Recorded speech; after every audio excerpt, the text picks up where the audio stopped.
تو میں بلا کسی تاخیر کے حضرت مولانا آصف صاحب دامت برکاتہم سے گزارش کرتا ہوں وہ تشریف لائیں اور ہمارے سامنے خطاب پیش فرمائیں۔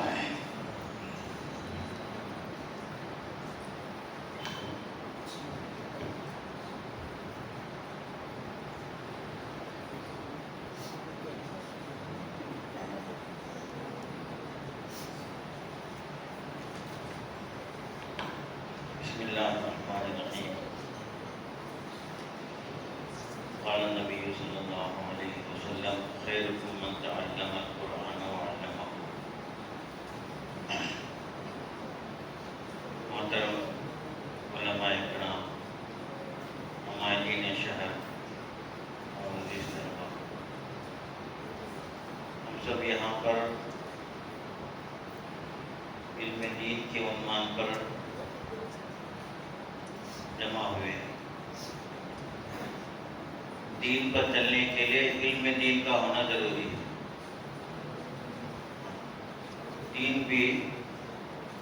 دین پر چلنے کے لیے علم دین کا ہونا ضروری ہے۔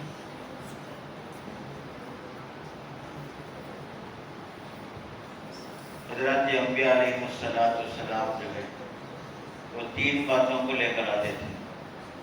وَيُزَكِّيهِمْ وَيُعَلِّمُهُمُ الْكِتَابَ وَالْحِکْمَةَ، دعوت اور تعلیم اور تزکیہ۔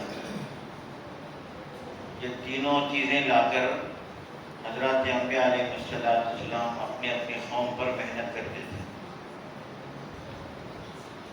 لوگوں کو تزکیہ کا کام کرتے تھے، دلوں کی صفائی، دلوں کے طرف کفر اور شرک کو نکالتے تھے، ایک اللہ تعالیٰ کی وحدانیت کو بٹھاتے تھے، اور تمام روحانی بیماریوں سے دلوں کو پاک صاف کرتے تھے۔ حسد ہے، بغض ہے، کینہ ہے، کبر ہے، بدگمانی ہے، یہ روحانی بیماریاں ہیں۔ جیسا جسمانی بیماری ہے، روحانی بیماری بھی ہے۔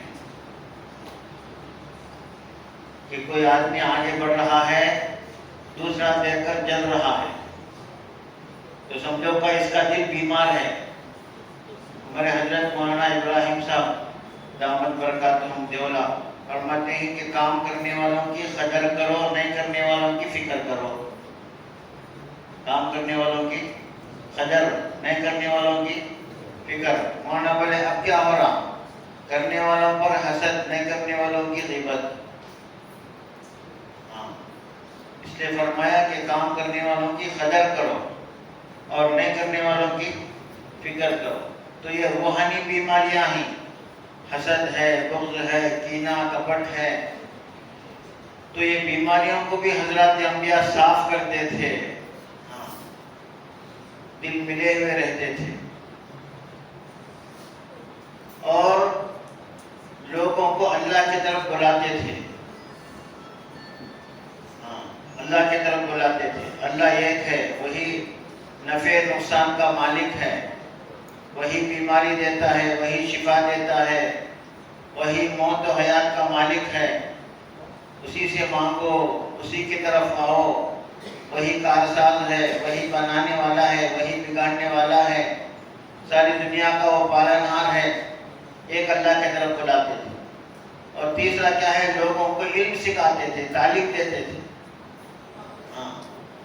انسان جو ہے جانور سے زیادہ تربیت کا محتاج ہے۔ جانور کو اتنا سکھانے کی ضرورت نہیں ہے جتنا انسان کو سکھانے کی ضرورت ہے۔ جانوروں میں اللہ تعالیٰ فطرتاً کچھ چیزیں رکھ کر پیدا کر دیا ہے، اور انسان کو سکھانے کی ضرورت ہے۔ تربیت کا محتاج ہے انسان۔ مچھلی کے انڈے سے بچہ نکلتے ہی پانی میں تیرنے لگ جاتا ہے۔ اگر کوئی نادان انسان دیکھا، ارے کوئی مچھلی اتنی چھوٹی سی پانی میں تیر رہی ہے، چلو میں بھی اپنے بچے کو ڈال دوں گا، 5-6 سال کا بچہ ڈوب جائے گا، مر جائے گا۔ اس لیے کہ مچھلی کی فطرت میں تیرنا داخل ہے، انسان کو تیر سیکھنے کی ضرورت ہے۔ اس لیے فرمایا کہ انسان جو ہے تربیت کا محتاج جانور سے زیادہ ہے۔ تو فرمایا لوگوں کو علم سکھاتے تھے انبیاء کا، علم کے بغیر ہماری زندگی اندھیرے میں چلنے کے برابر ہے. علم کے بغیر نہ ہماری نماز صحیح ہوگی اور نہ قبول ہوگی. ہاں، نہ حج صحیح ہوگا، نہ زکوٰۃ کی ادائیگی صحیح ہوگی، ہاں، نہ ہمارا روزہ صحیح ہوگا.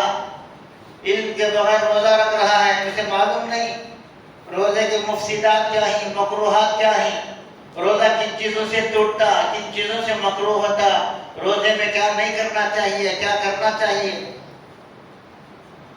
معلوم نہیں ہے. ایک جماعت ہے گجرات کی ہمارے علاقے میں سنڈور میں، موزہ پہن کر آئی. اب موزہ معلوم نہیں کتنا کھڑا ہو گیا وہاں، جماعت والے جوتا پہن کو آ گئے مسجد میں. علم نہیں ہے موزہ کسے بولتی، جوتا کسے بولتی، موزے پر مسح کی شرعی ہو احکامات کیا ہیں.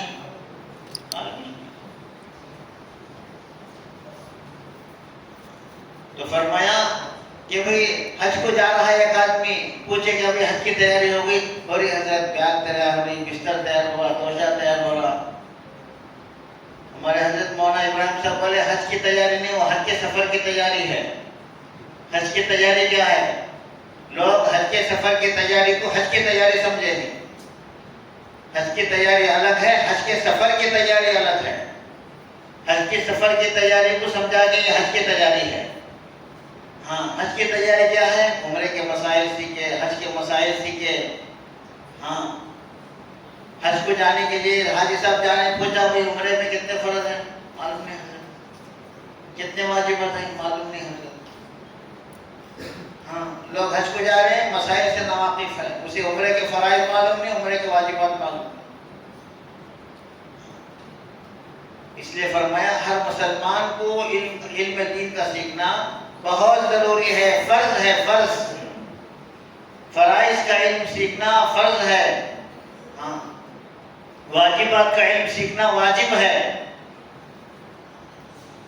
تو فرمایا علم کے بغیر ہماری زندگی چل رہی ہے. غسل میں کتنے فرض ہیں، وضو میں کتنے فرض ہیں، وضو کتنے چیزوں سے ٹوٹتا، غسل کتنے چیزوں سے ٹوٹتا، نماز میں مکروہات کیا ہیں، نماز پڑھنے کا وقت کیا ہے. کئی لوگ آ کر نماز پڑھ رہے ہیں، امام صاحب رکوع سے اٹھ رہے ہیں، انہیں آنے والا جلدی جلدی رکعت بن کر امام صاحب کے رکوع کے بعد رکوع کر کے نماز کو مکمل کر رہا ہے. جبکہ اس کا رکوع گیا تو رکعت بھی گئی، رکعت گئی تو نماز بھی گئی. من ادرک الرکوع فقد ادرک الرکعۃ، جس نے رکوع پا لیا اس نے رکعت پا لیا. جب رکوع نہیں پایا تو رکعت بھی نہیں پایا، نماز کو امام صاحب کے ساتھ مکمل کر دیا اور سمجھ رہا ہے کہ مجھے جماعت پوری مل گئی. علم دین کا سیکھنا فرض ہے. ہمارے اوپر نماز فرض ہے تو نماز کے مسائل سیکھنا فرض ہے. ہمارے اوپر روزہ فرض ہے تو روزے کے مسائل کا سیکھنا فرض ہے. ہمارے اوپر زکوٰۃ فرض ہے تو زکوٰۃ کے فرائض کا، زکوٰۃ کے ادائیگی کے مسائل کا سیکھنا فرض ہے. فضائل اعمال کے ذریعے سے اعمال کی فضیلت معلوم ہوتی ہے بس. لیکن مسائل کا علم کیا فرمایا کہ مسائل کا علم اپنے علماء سے پوچھ کر اپنے مسائل کا حل کراؤ، اور نماز کو صحیح کراؤ، روزے کو صحیح کراؤ. تو محترم حضرات، یہاں ہم لوگ جمع ہوئے ہیں مکتب کے عنوان پر.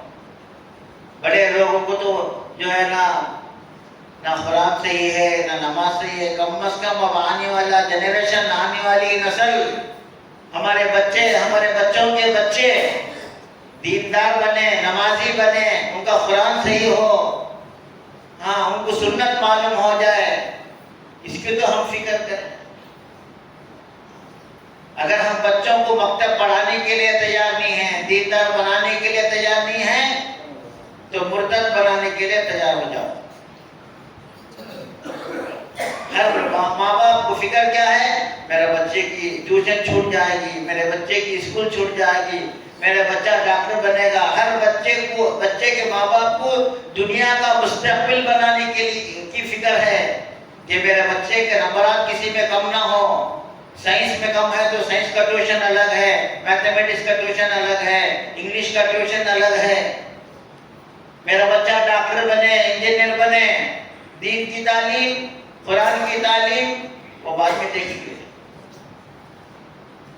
تو محترم حضرات، بچے کے مستقبل کو ہم کیا سمجھے ہیں؟ میرا بچے کا مستقبل اچھا ہو۔ سب سے بڑا مستقبل یہ ہے کہ اس کی آخرت بنے، اس کی خبر کا مسئلہ حل ہو جائے، وہ اللہ کی ذات کو پہچاننے والا ہو جائے، شریعت کے مطابق زندگی گزارنے والا ہو جائے، یہ اس کا صحیح مستقبل ہے۔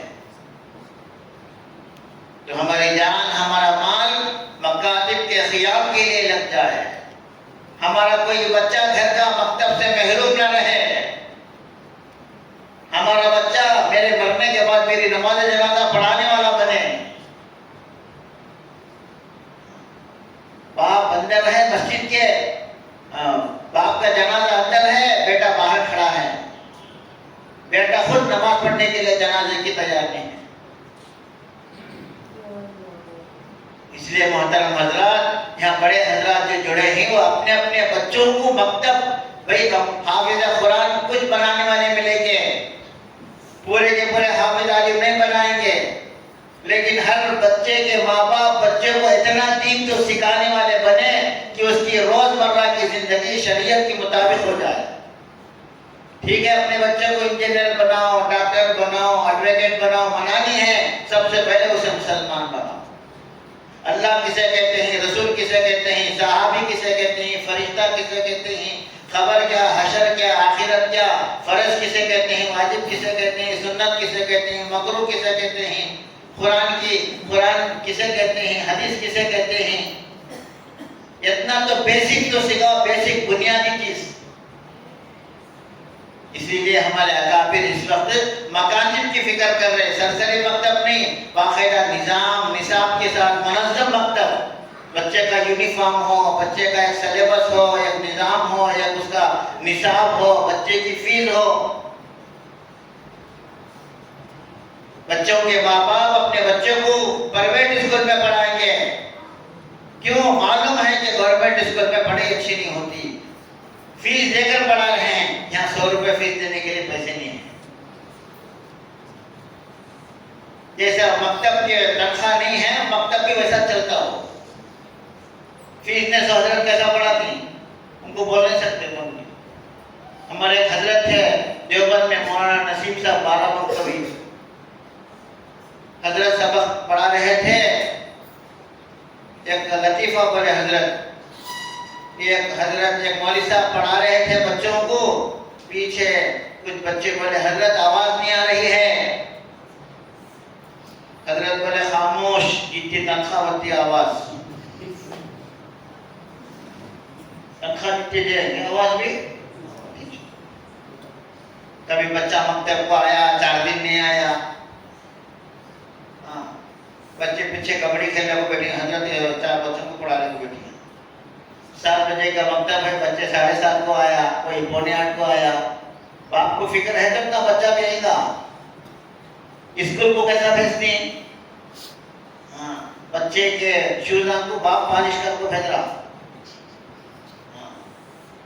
ماں اس طرح کبھی کپڑوں کو، تیری ٹائی کہاں ہے، تیرے شو کہاں ہے، تیری بیگ کہاں ہے، جلدی جلدی۔ مکتب کو باپ بھی سو کا ہے، ماں بھی سو کا ہے، وہاں کہاں ہے کہ کتاب اٹھا لے جا، بچہ بھی سو کا ہے۔ خبر میں کام آنے والا علم، حشر میں کام آنے والا علم، ماں باپ کو جنت میں داخل کرانے والا علم کی قدر میں ہے۔ دنیا کے 4 پیسے کمانے کے لیے، یہ علم کے لیے ہماری صلاحیتیں، ہماری جان، ہمارا مال، پورا مال لگ رہا ہے آخرت بنانے کے علم کے لیے۔ نہ باپ کو بھی فکر ہے، نہ ماں کو فکر ہے، نہ خود بچے کو فکر ہے۔ اس لیے بھی ہم اپنے آخرت بنانے کے لیے بیٹھے ہیں۔ دنیا کی زندگی کیسے بھی گزر جائے گی، ہر ماں باپ کو فکر کیا ہے؟ میرا بچہ نوکری والا بننا، میرا بچہ یہ بننا، میرا بچہ وہ بننا۔ سب سے پہلے یہ فکر کرو میرا بچہ مسلمان بنے، میرا بچہ دیندار بنے۔ بچے کو دنیا دار بنا دیے، خون کے آنسو رو رہے ماں باپ، حضرت ہمارا بچہ ہمارے کنٹرول کے باہر ہو گیا۔ شروع میں لاڑ دیتے دیتے دیتے دیتے یہاں تک پہنچ گیا، بچہ ہاتھ سے نکل گیا، اب کیا بولتے پھر؟ اس لیے محترم بزرگوں دوستوں، جو یہاں پر عزائم کریں گے کہ ہمارا مکتب صحیح چلے، ہمارا صبح و شام کے بچے آتے رہیں، پڑھتے رہیں، ہر محلے والے، ہر بستی والے فکر کریں، خالی حضرت کو چھوڑا رہے، تمہیں بچوں کو کیا حضرت دیکھ لو، تمہیں فیضا مانگ لو، تمہیں تنخواہ لے لو، ختم۔ اس کی ہمیں بھی فکر کریں، ذمہ دار بھی فکر کریں، ماں باپ بھی فکر کریں، کتنے بچے آ رہے ہیں، کتنے بچے ابھی نہیں آ رہے ہیں، وقت کی پابندی کیا ہے، کون کر رہے ہیں وقت کی پابندی۔ باقاعدہ ایک نظام کے ساتھ چلتی ہے، جس طرح اسکول، پرائیویٹ اسکول کیسا نظام کے ساتھ چلتی ہے، بچہ تاخیر سے آنے کی وجہ سے گیٹ بند کر کے ہیڈ ماسٹر باہر کھڑا کر دیتا ہے، تاخیر سے آنے والا۔ اللہ تبارک و تعالیٰ کا نظام ہے وہ، مسجد میں نماز میں ظہر میں 2 رکعت کے بعد آنے والا کیسا ہلتا، سلام پھیرے کے بعد کھڑے رہتا، اتنے سلام پھیر کے تو پیچھے کون کو نہیں، لیٹ کمرس نہیں، لیٹ لطیفہ، 1 رکعت کے بعد آیا، 2 رکعت کے بعد آیا، 3 رکعت کے بعد آیا، اللہ کھڑا کر دیا ان کو۔ یہ ترتیب اسکول والے کی، مدرسے والے کی ہے، اللہ تعالیٰ بھی کھڑا کر دیا، حضرت بھی کھڑا کر دیا، لیٹا سے کھڑے ہو جاؤ۔ اس طرح محترم بزرگوں دوستو، ماں کی گود دیندار ہوگی تو بچہ دیندار بنے گا، ماں کی گود دین سے خالی ہے۔ ہم لوگ کیا بولتے ہیں، ماں دیندار، ماں کی گود مدرسہ، بچہ کا پہلا مدرسہ کب مدرسہ ہے، ماں دیندار ہوگی تو مدرسہ ہے، ماں بے دین ہے تو مدرسہ نہیں ہے وہ۔ ماں کی گود میں دینداری نہیں ہے، ماں ٹی وی آن کر کے بچے کو سلا رہی، ماں موبائل لے کے بچے کو تھپک تھپک کے سلا رہی، تو پھر بچہ دیندار کہاں بنے گا؟ بچہ دنیا کو دیکھ دیکھ کے دنیا اس کی دل و دماغ میں آ جائے گا۔ پہلے اللہ والیاں بغیر وضو کے بچے کو دودھ نہیں پلاتی تھی، بغیر وضو کے بچے کو کھانا نہیں کھلاتی تھی، بسم اللہ بول کر پانی پلاتی، بسم اللہ بول کر کھانے کا لقمہ اس کے منہ میں رکھتی۔ ماں دیندار ہوگی تو بچہ دیندار بنے گا، اس لیے فرمایا عورتوں کے اندر دین کا آنا بہت ضروری، عورت دیندار بنے گی، بچہ دیندار بنے گا، باپ دیندار بنے گا، بھائی دیندار بنے گا۔ عورت بگڑتی ہے خاندان بگڑتا، عورت بنتی ہے خاندان بنتا ہے۔ اس لیے جو شوہر دعوت کے کام میں لگتا ہے، دین کے کام میں لگتا ہے، بیوی اس کی معاون بنتی ہے تو اس کے دین کے پھیلنے کا وہ ذریعہ بھی بنتی ہے، اور اللہ خوب کام لیتے ہیں۔ اس کی مثال یہ ہے، حضرت نوح علیہ السلام کی بیوی اور بیٹا نافرمان تھا، 950 سال کی محنت کے باوجود پیغمبر صرف پیغمبر کی دعوت پر 80 آدمی مسلمان ہوئے، 80 یا 82۔ پیغمبر کی دعوت تو مکمل کامیاب ہے، ان کی محنت 100% کامیاب ہے، لیکن مسلمان کتنے ہوئے؟ 80-82۔ اس کے مقابل میں حضرت ابراہیم لے لو، حضرت اسماعیل لے لو، باپ بھی مطیع فرما بردار، باپ بھی اللہ کا لاڈیلا بندہ، اور بیٹا بھی مطیع فرما بردار، بیوی بھی مطیع فرما بردار۔ آج تک اللہ تعالیٰ حضرت حاجرہ کی ادا کو پورے قیامت تک کے لیے زندہ کر دیا، ابراہیم کی ادا کو، حضرت اسماعیل کی ادا کو۔ جب تک صفا مروا کی صحیح نہیں کرتے، جب تک قربانی نہیں دیتے، تمہارا حج قبول نہیں۔ جو بھی عمرے کو جاتا ہے صفا مروا کی صحیح کر کے آتا ہے۔ وہ کس کی ادائیں ہیں؟ وہ حضرت حاجرہ کی ادائیں ہیں، حضرت ابراہیم کی بیوی مطیع فرما بردار، شوہر کی بات مان کر چلنے والی، اللہ تعالیٰ کے احکامات پر زندگی گزارنے والی۔ ہاں، تو اس طرح وہ بھی عورت تھی، اس طرح ہماری گھر کی عورتیں دیندار بنیں گے، گھر کے اندر دین آنے کا ذریعہ بنیں گے۔ بچہ جو ہے باپ سے زیادہ ماں سے لگا رہتا ہے۔ اس لیے محترم حضرات، ہم اپنے گھر کی عورتوں کو بھی بنائیں، ہاں، اور اسی طرح جو ہے اپنے بچوں کو مکتب کا اہتمام کرائے، تب جا کر ہمارے مکاتب قائم ہوں گے۔ اللہ تعالیٰ سے دعا ہے، جو اصل ہمارے مہمان آئے ہیں انشاءاللہ ان کی تفصیل سے بات ہوگی۔ آپ تمام حضرات تشریف رکھیں، اطمینان سے بیٹھیں، اٹھنے کی فضا نہ بنائیں، ہاں، اور جو بھی یہاں پر عزائم ہوں گے، ارادے ہوں گے، اسے عمل کرنے کی کوشش بھی کرنا ہے۔ اللہ تعالیٰ سے دعا ہے، اللہ تعالیٰ سے دعا ہے، اللہ تعالیٰ ہمیں عمل کرنے کی توفیق عطا فرمائے۔ وآخر دعوانا الحمدللہ۔